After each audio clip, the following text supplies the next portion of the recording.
रीना की शादी बड़े सपनों के साथ हुई थी। उसे लगा था कि शादी के बाद जिंदगी एक नई किताब की तरह होगी, जिसमें प्यार, सम्मान और साथ के कई सुंदर अध्याय होंगे। शादी के पहले दिन जब वो लाल जोड़े में ससुराल आई तो उसकी आंखों में डर भी था और उम्मीद भी। शुरुआती कुछ महीने सब ठीक चला।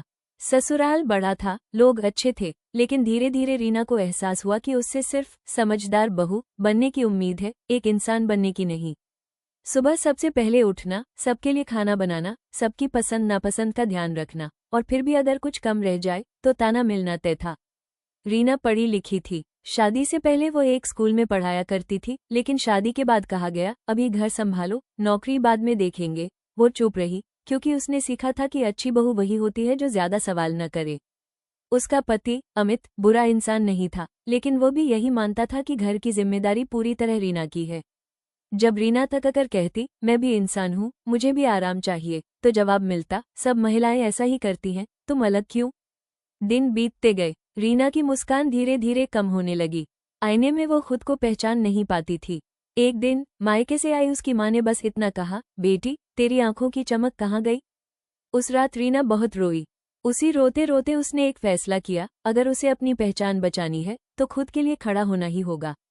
अगले दिन उसने पहली बार ससुराल में साफ शब्दों में कहा, मैं घर भी संभालूंगी, लेकिन मैं फिर से पढ़ाना चाहती हूँ। यह मेरी जिंदगी है। पहली बार घर में सन्नाटा छा गया।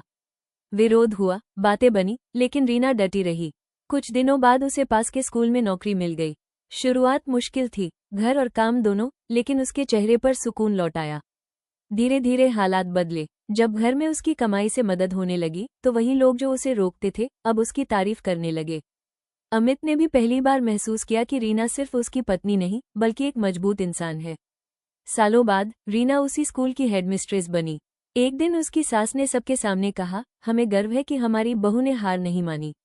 रीना मुस्कुराई। वो जानती थी कि यह मुस्कान किसी ने उसे नहीं दी, यह उसने खुद कमाई थी। उस दिन रीना सिर्फ एक पत्नी या बहू नहीं थी, वो एक आत्मनिर्भर महिला थी जो शादी के बाद भी अपनी पहचान बना सकी। अगर आपको ये कहानी पसंद आई तो लाइक करें, अपने दोस्तों के साथ शेयर, और ऐसे प्रेरक वीडियो देखने के लिए सब्सक्राइब करना न भूलें।